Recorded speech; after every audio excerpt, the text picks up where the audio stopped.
I want a beauty that will give me that glow. The kind of body that'll make them say, whoa. Get it right with the knife who slays. Beauty and the blade. Yeah, get it right with the knife who slays. Beauty and the blade. Get it right with the knife who slays. Face and body. And the blade. Welcome back to Beauty and the Blade. We are super excited to have you back. I am Dr. Edward Park and my lovely, gorgeous, beautiful wife, Ashlee Park. Thank you. Say hello. Hello, everybody. We're so happy to have you back. So today, when we get started, I just want to start with a little game. Okay. Let's see how well we know each other. Let's do it. Are you ready? Do you want to go first or you want me to go first? What's the name of the game? Two truths and a lie. And a lie. I don't lie. Okay, well, would you want me to go first? I'll go first. Not that I lie, but I mean. Here we go. So okay. So I will come up with 3 statements. Okay. And you will tell me if they are a truth or a lie. Let's go. So, I love to cook. I Lie. love to clean. And I love to be organized. Okay, well, I would have to say those are 3 lies. You said you don't lie. Maybe half a lie. They are pretty... Maybe inside you think that you're doing them. So they were 2 lies and a truth. I do love to be organized, but more so in my surgery center. Okay. I love everything just to be in the OR. Perfect, yes. So that's my one truth. Okay. What are Can yours? you tell me one actual truth? That I like to be organized. Okay. What are yours? Okay, so mine would be 2 truths and a lie. So I used to snowboard. I like swimming with sharks, and I love Del Taco. You definitely love Del Taco. Oh my gosh, Pretty every much other day I have to eat every it. Saturday on a late night, Del Taco it is. You do love, I don't think you snowboarded because I think I kind of taught you. And you hate the cold, so I'm going to call that a lie. Okay. And I love sharks. I love sharks. You love I actually swimming with took our family to go to Bora Bora to go swimming with the sharks and the stingrays. That was a little bit scary, but yes, but we swam I with know, stingrays. as we're looking at all the photos and all your guys' faces are like... It was a little bit, but we made it. But we're here, happy we did survived. So All I want to right. talk about the topic of today, which I'm actually super excited about. It is the pursuit of perfection. I think that this is actually really near and dear to my heart because I struggle with this. I know you know me very well. Right. And I feel like I was raised with perfectionism. Yes. And I think that no one's perfect. Nobody. So how do we deal with that? We'll talk a little bit about ourselves and then also about how we deal with patients in terms of perfectionism. So I feel like with perfection, I know I've said this in previous shows, I suffer with anxiety and OCD, and I feel like I've done so much better now where I let things go, but I mean, it was so bad to where even when I was in the shower, I mean, our own son pointed this out to me. Yes. I have to have all the labels facing forward, and I feel that if I don't do that, then my day is all going to be a disaster. Disorganized. Yeah.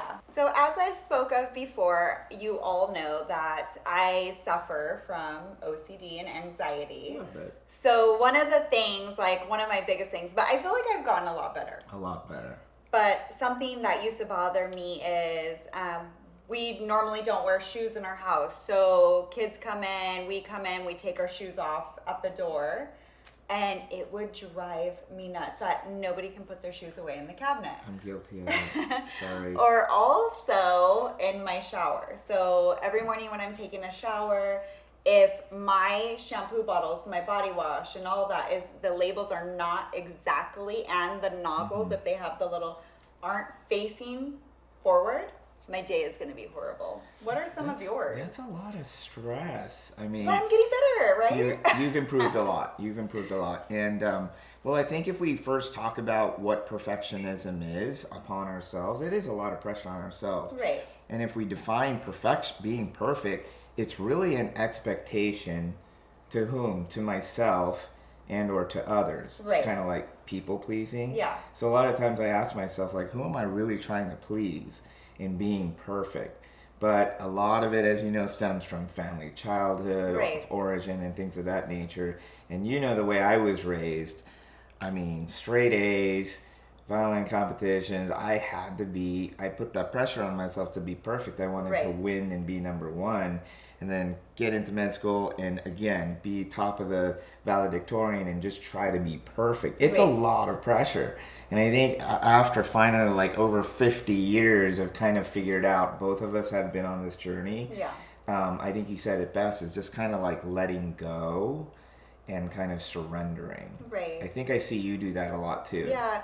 One thing I do want to discuss too is, when we go out like on the town or we're at a restaurant, do you feel a little bit nervous or stressed out because we're going to run into somebody locally that is a patient or this or that, and you have to keep that professional perfection? I mean, I think we're pretty laid back and good in public. It's ironic because some people will see and we don't want to call them out, and they'll be like, "Hey, Dr. Park," Yeah. or something, and then Or they probably don't even recognize us because we actually go in sweats, pair of tennis Yeah. shoes, And hairs in a bun. and that's exactly it. We're not perfect. We just, Right. and that's part of, I think, what I love about and why we want to do this show is because we want to show vulnerability, number one, and Right. being real. I mean, humans, let's be real and let's connect on a deeper level of just being truthful and vulnerable. Yeah, So of course. we're not perfect. Nobody's There's a lot of perfect. imperfections. Yeah. Is there anything like you are working on specifically? So Or is it too it's long? it's too long. So it is completely my OCD, and I feel that, because you live with me, and our kids know, I feel that everybody gets very irritated if I'm gonna have guests over, family over. I just, like, everything has to be perfect, and I feel that I've been really trying to just let things go, like let that blanket be all ruffled and let that Ooh. pillow be untucked, you Yes. know? And it may sound to other people like, oh my gosh, like really, that really bothers you. Yeah. But it is something that for somebody that suffers with OCD, like that is something that's a true struggle. Yeah. And I think you know that I have had and still challenge myself with that perfectionism in surgery. Right. Because let's think about it. I do want a perfect surgery, right? I don't want to make a mistake. I want things to be perfect. But here's the problem I find with perfectionism, at least on my own journey, is that if I'm trying to be perfect and have such a high bar, that kind of just extends out to my employees, to my children. Yeah. I'll tell you a quick story, and when I used to tutor mathematics, and I was like, you got to get this perfect. You got to get Well, can I just butt in Right. for just a second? Uh-oh, here it I comes. knew after dinner when that tutoring session was going to come about, I'm like, okay, it's time for me to go upstairs, wash my face, shower, and get into bed. And I'm going to turn my TV up very loud because it would make me have anxiety of the whole tutoring thing. Right. Yeah. It was intense, and I admit it now, looking back, I put a lot of pressure on my own children Right. because of that own pressure I had on myself. So I've been deconstructing that. You've seen me on my journey to try to really let things go and accept. I would say that you're perfect in my eyes. Oh, you're so sweet. Love you.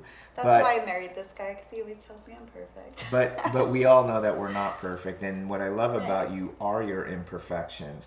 And I think that's part of it, is to a level of we have to accept our imperfections, embrace them, and we can either grow from it or be bitter or mad about it. Right, You right. have a choice, so you Right. can either be happy about it or sad. So Yeah. I think it's a journey. So what is something that you wake up in the morning, you tell yourself every day, like I'm awesome.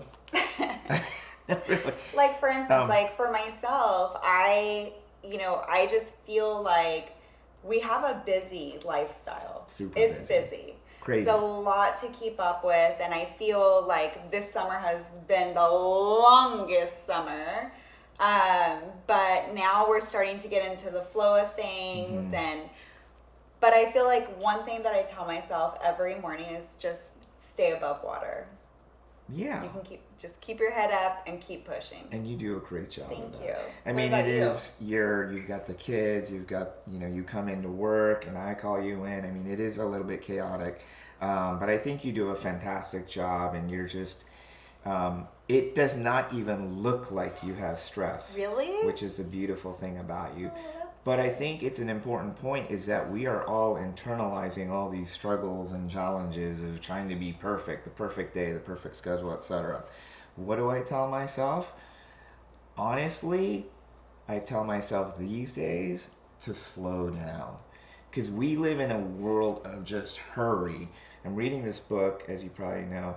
It's called The Ruthless Elimination of Hurry. And I'm actually doing a book study with a fellowship Is brother. that all the red books that you have? It's all those red books. I actually hand them out to my friends. He bought a ton, and I look in the back seat of my car one day, and there's a box that got delivered. Right. And it was like 20 of these red books. But I'll tell you this is everything is instant in Uber, in social media, et cetera, et cetera. We are hurrying every second of the day. So what do I tell myself? Just slow down. Yeah. Like, what's the rush? Just breathe. Yeah. Quiet time. Chill. Till the next episode. Okay. So what do you feel like, what activities help better those situations of That's a good being one. stressed out, the You know what? rushing every day? The other day, I actually asked you, and you actually gave me the solution. I said, honey, I'm really having trouble having some quiet time to myself. Remember that in bed? And literally, I try to do a quiet time or meditate sometime throughout the day, and I have trouble. And you were like, let's just do it now. Yeah. And we just sat there for a few minutes, nothing quiet. Well, actually, in thought it was good. beginning, so we're laying in bed, and I was like, okay, let's do it right now. Okay, close your eyes, take 5 deep breaths. Yeah. And then you said, are we starting now? you couldn't relax. It's and very it's hard. It's hard. Yeah. For me to just shut my brain down. It's just constantly, as you probably do as well. Right. But no, I think, that moment and in those moments to reset, recharge my mind, my heart, my soul, it's really a calming effect. Right. I think we all kind of need to do that to a certain degree. Yeah.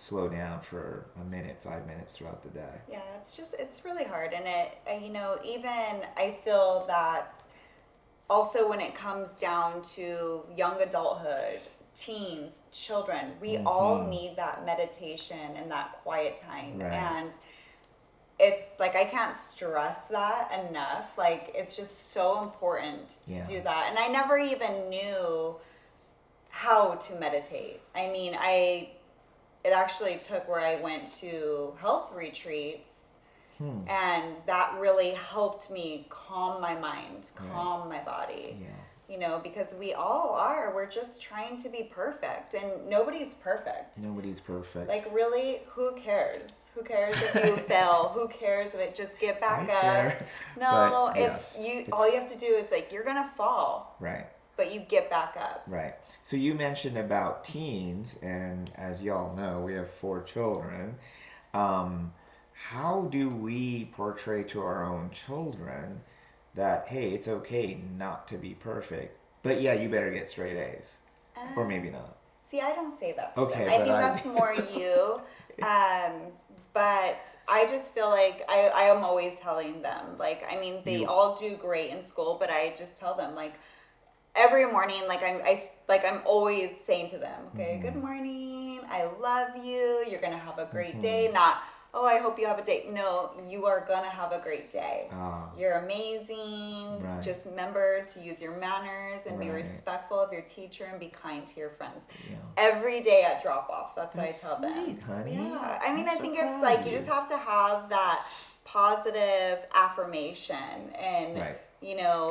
and that's how they're gonna learn. Yeah. I mean, if they're being raised as you're gonna get straight A's, you're gonna get this, you're gonna, you know, and then they fail, yeah, you can get back up. But when you have somebody constantly stressing that to Right. you, it internally, it brings you down. Stress, and you right. may show that to others, or you may not, and you may hold on to it, because the way we are today as adults, it comes and it stems down from childhood. It does. So are you saying I'm a little bit too strict on our children? No, I think it's good that they have both. We're a You know, they have the balance. mix. Yeah. Yeah. And I've tried to relax back a little. You have a lot. And I mean, Thank when you. Maddox was saying like, oh, I need a tutor for math. And so I was reaching out to other tutors, and you're like, oh no, I'll tutor him. And I'm like, oh Here we no. go again. I have to go upstairs and turn my TV very loud. I promise I won't yell this But time. actually, you were very calm. Thank you. And he enjoyed it, and he's like, okay, Dad will tutor me in this, and know I'll if he have another enjoyed tutor it, for but- another subject. Yeah.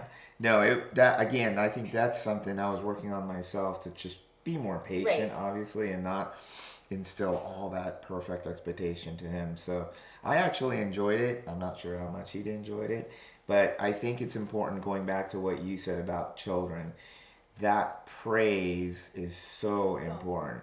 So I ask you as a parent, like, how often do you praise your child? I certainly say I need to do it more. But Right. thankfully they have a mom, which is your loving you, who's so sweet, and But you also adore them. with, I mean, like, and also if you guys have any suggestions on parenting tips, like, we're so open to that, and Yeah. we always ask our friends, and it's nice to have friends that have already, their kids are already having kids, like they're already married, you know, so Right. they've been through the whole teenage phase, and let me tell you, that is the hardest It's a phase. challenge. It's a challenge. I'd rather go back to them being little babies and chasing them around and Yeah. cleaning their faces, rather than, it's hard. It is, Teenage it stage is. is hard, and it's especially hard with social media, the phones. Mm-hmm. I mean, I feel like that's an everyday struggle. So you touched upon social media, which I think makes perfectionism even worse. Right. Because here we have these,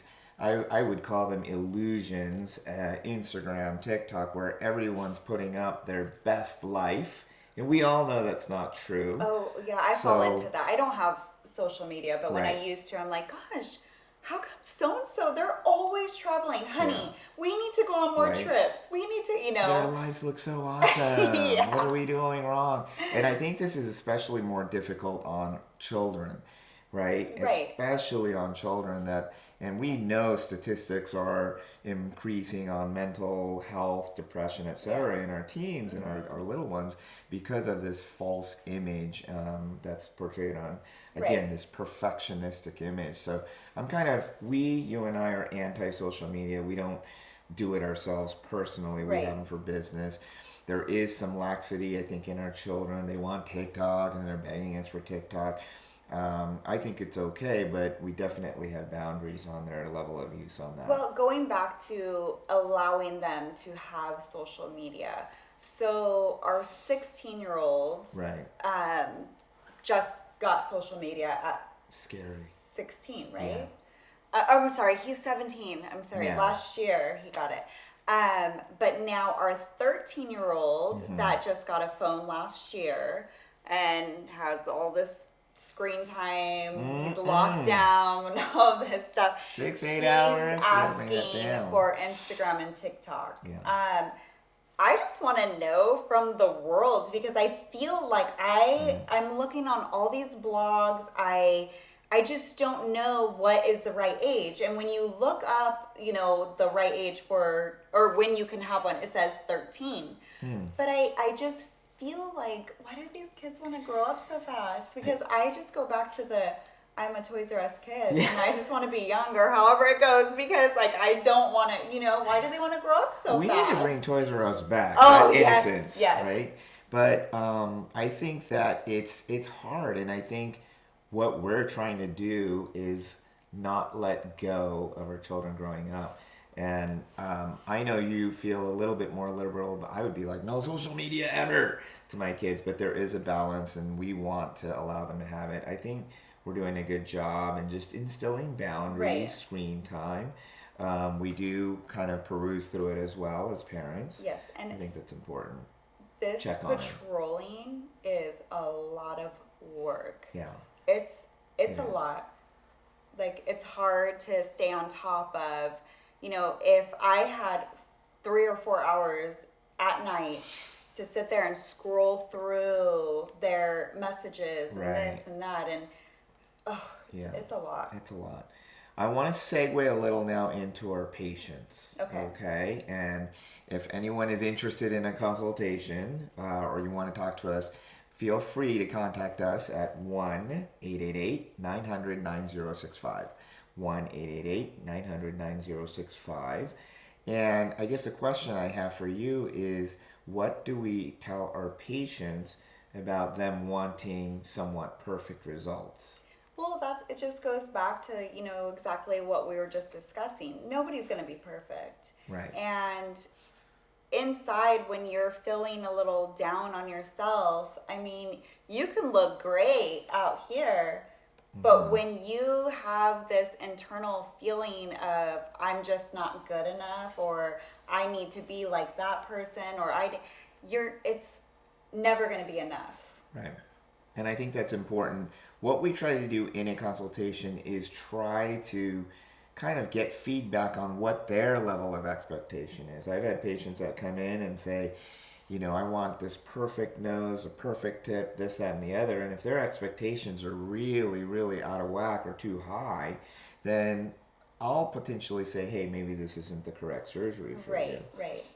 Furthermore, if I'm measuring, for example, if I'm doing chest measurements, I'm always pointing out that, hey, God made us different, left and right. Right. There are minor differences we're all born with, and we're never going to be perfect in symmetry. So as you're talking about that, as a woman, growing up, I was super self-conscious about, because I just never developed. I never had any little bump of it and nothing, And, growing up, like, looking at your body, of course, you're checking out your body, and I'm like, gosh, like, how come this side looks like this, or how come I never knew that we were different from side to side. I know to some people it may sound kind of like really, how can you not know that? But I really, to be honest, I really didn't know that until getting into the cosmetic field. Yeah.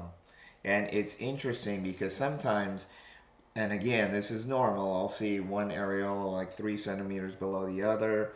I try to obviously get as symmetric as possible, and it's so much better. And then sometimes I still point out, oh my gosh, it's off a little. Yeah. And again, I think there's a level of acceptance that we need to have. Right. First, innermostly of oneself, but also not to be perfectionistic in any of these results as well. Yeah, and don't ever be, trying to have something on the outside or something on the inside for somebody else. That's true too. Yes. I think that it's really important that you're doing it for yourself. This goes back to, again, who are we trying to please? Oftentimes, a lot of us are people pleasers, and we really need to kind of try to get off that train. We have a listener from an email call. I know. Do you want to read it, or you want me to read it? Go for it. Okay. So Rebecca from Fontana sent an email, and she says, "Hey guys, love the show. I have an issue with my ears. I am so embarrassed. I feel like Dumbo." You do not look like Dumbo. I know you don't.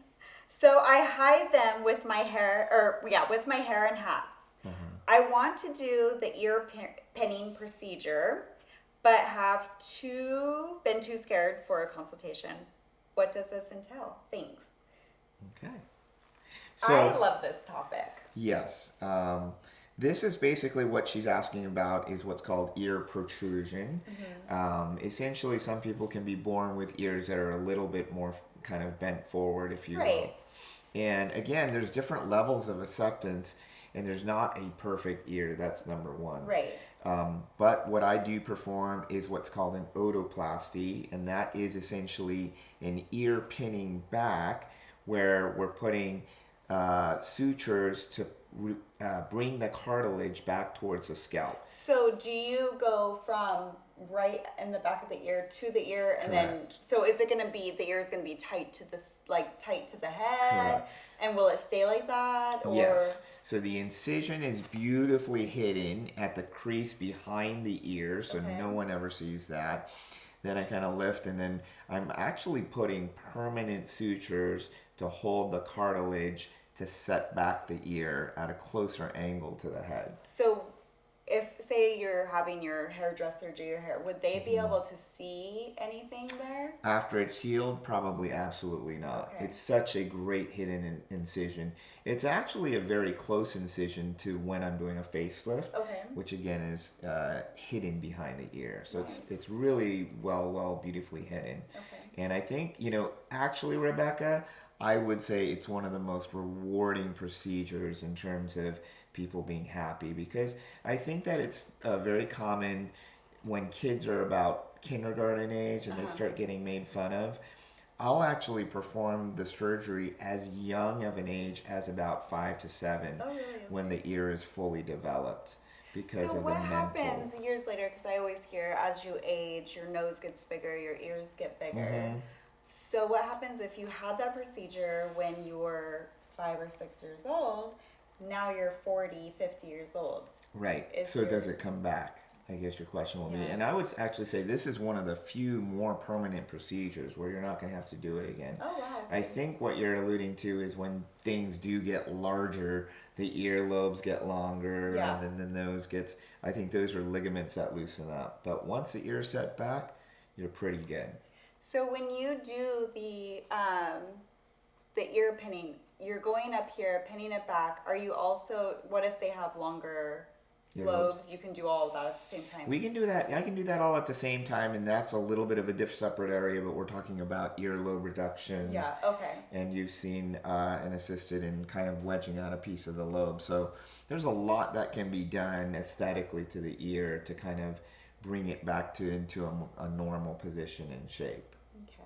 I like that information. Yeah. Oh, It's about time to I wrap it know. up. That went by fast. It went by super fast, super amazing, and super fun. I said super a lot. If you do want more information about our practice, we are at faceletterandbody.com, and our social media on IG is Face and Body Plastic Surgery. And if you'd like to call us for any questions at 1-888-900-9065. Again, 1-888-900-9065. And we can't wait to be back here again on Go Country 105, where beauty in the blade begins. Oh, I want a beauty that will give me that glow. The kind of body that'll make them say, whoa. Get it right with the knife who slays. Beauty and the blend. Yeah, get it right with the knife who slays. Beauty and the blend. Get it right with the knife who slays. Face and body in the blend.